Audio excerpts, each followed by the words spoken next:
పశ్చిమ గోదావరి జిల్లాలో hot topic గా మారిన వేల్పూరు ఇంటి వివాదంలో ఇప్పుడు మరో కోణం వెలుగులోకి వచ్చింది. ఇంతకాలం ఒక వర్గం ఆరోపణలు మాత్రమే వినిపించగా తాజాగా అవతలి వర్గం మీడియా ముందుకు వచ్చి తమ వాదనను బలంగా వినిపించింది.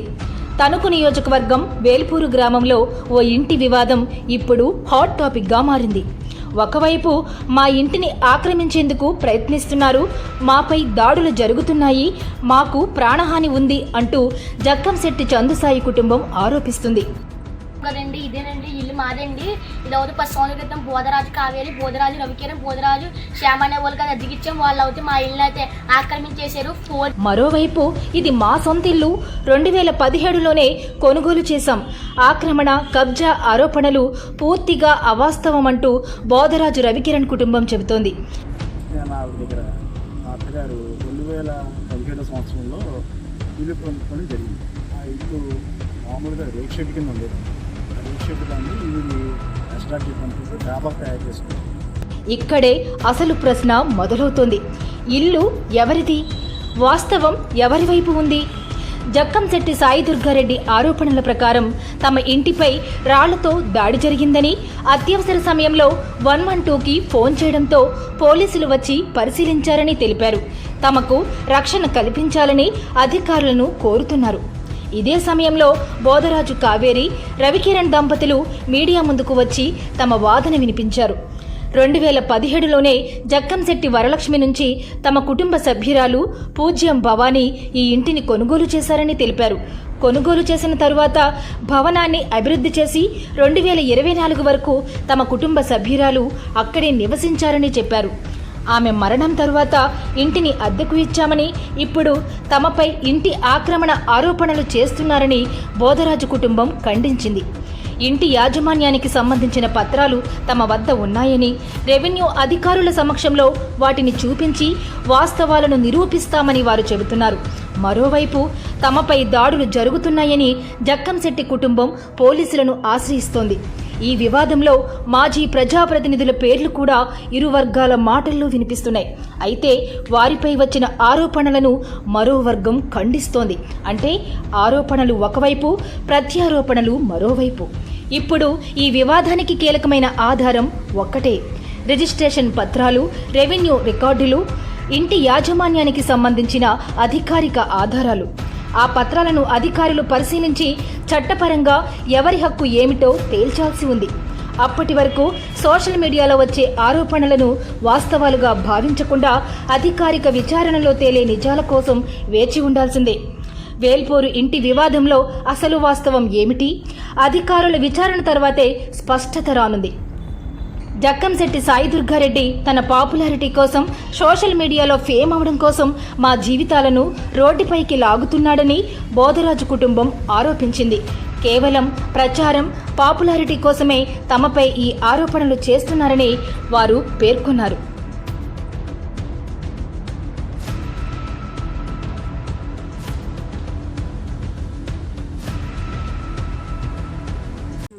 మీడియా వాళ్ళకి ఇలా నా పేరు కావేరి అండి, గోదరాజు కావేరి అండి నా పేరు. ఇలా మా అమ్మగారు వేల్పూరులో ఇల్లు కొనుక్కున్నారండి. 2017లో మా నాన్నగారు చనిపోగానే 2017లో కొనుక్కున్నారు. ఏంటంటే ఆ పక్కన జక్కంశెట్టి వరలక్ష్మి, జక్కంశెట్టి చందు వీళ్ళందరూ మాది సొంతం ఇల్లు, మేము వాళ్ళకి అమ్మలేదు అని ప్రచారం చేస్తున్నారండి. నాకు రాత్రి 11ంటికి అది ఫోన్లు చేయించి వాళ్ళ చేత వీళ్ళ చేత బెదిరిస్తున్నారండి. ఇది జక్కంశెట్టి వరలక్ష్మి అన్న ఆవిడ దగ్గర మా అత్తగారు 2017 సంవత్సరంలో ఇల్లు కొనుక్కోవడం జరిగింది. ఆ ఇల్లు మామూలుగా రేక్ షెడ్ కింద ఉండేదండి. ఆ రేక్ షెడ్ దాన్ని ఈవిడి ఎస్టాబ్లిష్ పంపిస్తూ డాబా తయారు చేసుకున్నారు. మొన్న 2024 సంవత్సరం వరకు ఆవిడే అక్కడ నివాసం ఉంటూ ఉండేదండి. ఈవిడికి 3 ఆడపిల్లలు. ఒక పెద్ద అమ్మాయి వచ్చి తణుకు, రెండో అమ్మాయి వచ్చి రాజమండ్రి, మూడో అమ్మాయి వచ్చి అమలాపురంలో నివసిస్తున్నారు. వాళ్ళందరికీ మ్యారేజ్లు అయిపోయాయి. మొన్న 2024 సంవత్సరం వరకు కూడా ఈవిడ అక్కడే ఉన్నారు. ఉన్నప్పుడు ఈ 2024 సంవత్సరంలో కాలం చేయగా ఆ తర్వాత నుంచి ఇల్లు పాలైపోద్దన్న ఉద్దేశంతో మేము ఆ ఇంటికి అద్దెకి ఇవ్వడం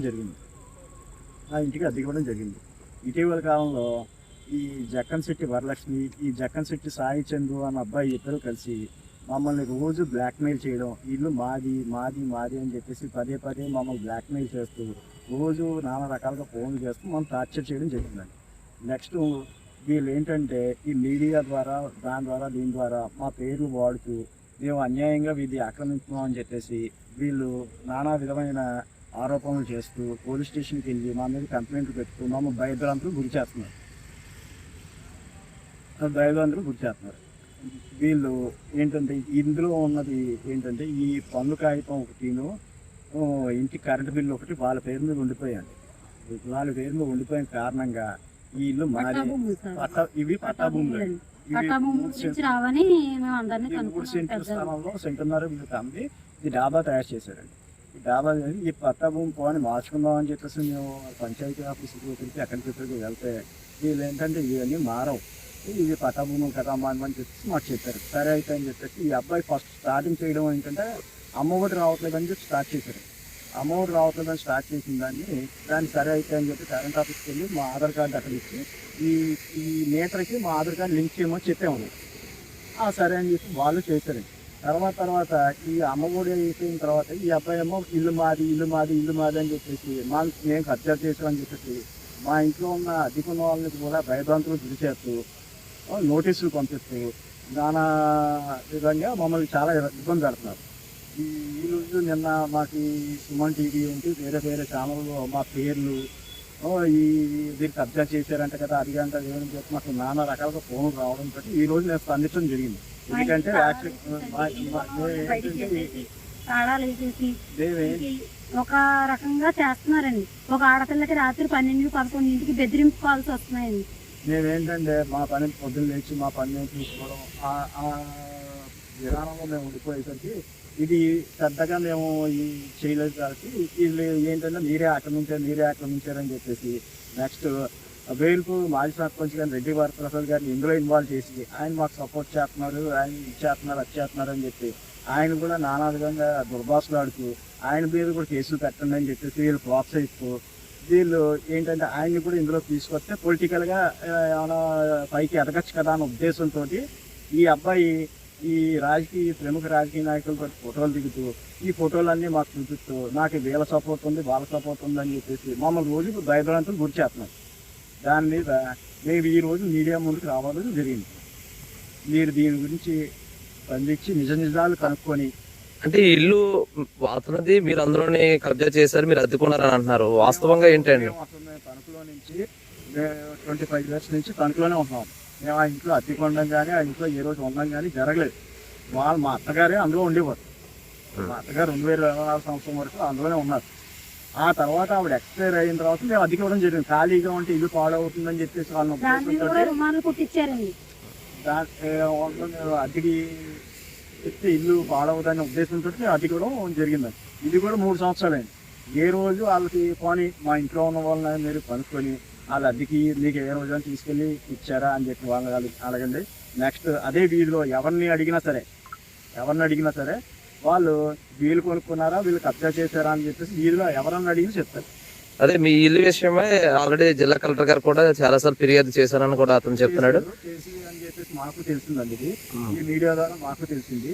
కానీ ఏంటంటే మా పనిలో మేము ఉన్నాం ఏంటంటే ఇది కాదు కదా మనం తప్పు చేయలేదు కదా అనే ఉద్దేశంలో మేము ఉండిపోయాం తప్పించి ఇదే మేము తప్పు చేసి ఉంటే కనుక మేము పారిపోయి ఈ రోజు మీడియా ముందు కూడా రావండి. మీకు లీగల్ నోటీస్ కూడా పంపించాను అని అన్నాడు. అది లీగల్ నోటీస్ మా ఇంట్లో అద్దెకున్న వాళ్ళకి మీరు అద్దె ఇవ్వట్లేదు అని చెప్పేసి లీగల్ నోటీస్ పంపించాడండి.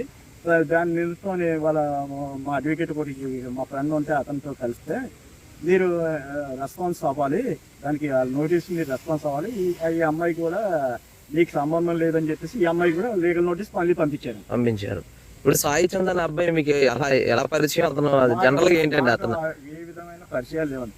కేవలం మా అత్తగారు వాళ్ళ దగ్గర ఇల్లు కొనుక్కోవడం వరకే తప్పించి వాళ్ళకి ఏ విధంగా మా బంధుత్వాలు కానీ పరిచయాలు కానీ ఫ్రెండ్స్ కానీ ఏమీ కాదంట.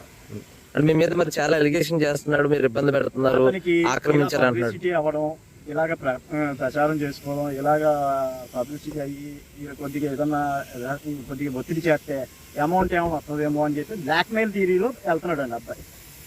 అయితే మీరు ఏ విధంగా ముందుకెళ్ళాలనుకుంటున్నారో, మీకు ఏ విధంగా న్యాయం కావాలి? ఇప్పుడు ఇవాళ మధ్యాహ్నం మాకు డిఆర్ఓ గారు వచ్చి నోటీస్ ఇవ్వడం జరిగిందండి. ఎల్లుండి పొద్దున ఎంఆర్ఓ ఆఫీస్లో మీరు రండి, ఎంఆర్ఓ గారి సమక్షంలో మీకు మాట్లాడాల్సి వస్తుంది అని చెప్పేసి మాకు నోటీస్ ఇవ్వడం జరిగింది. దానికి మేము ప్రిపేర్ అవుతూ ఉన్నామండి. దానికి కూడా మేము వెళ్ళి ఎంఆర్ఓ గారికి మా నిజాలు చెప్పి మేము మా మీద ఇలాంటి ఒత్తిడి లేకుండా చూడండి అని చెప్పేసి మేము వేడుకోవడం జరుగుతుంది. వారికి చిన్న వినపం అండి, ఈ అబ్బాయి చెప్పేది నెక్స్ట్ పెద్ద ఆవిడ అని చెప్పేసి అవసరంగా అసత్య ప్రచారం మా మీద మా ఫ్యామిలీని మొత్తం రోడ్డుని తీసుకొచ్చి మమ్మల్ని ఇబ్బంది పెట్టి బాగా చాలా ఇదిగా చేస్తున్నారు. మీరు ఒక్కసారి నిజం తెలుసుకొని అటుపక్క ఎలాగ వింటున్నారు, అన్ని ప్రచారాలు చేస్తున్నారు, అలాగే మమ్మల్ని కూడా ఒకసారి సంప్రదించి మాది కరెక్ట్ ఉందా వాళ్ళది కరెక్ట్ ఉందా తెలుసుకొని మీరు ప్రచారం చేస్తే మాకు ఏ విధమైన ఇబ్బంది ఉండదండి. మరిన్ని వార్తా విశేషాల కోసం చూస్తూనే ఉండండి H1 news AP channel updates కోసం సబ్స్క్రైబ్ చేయండి.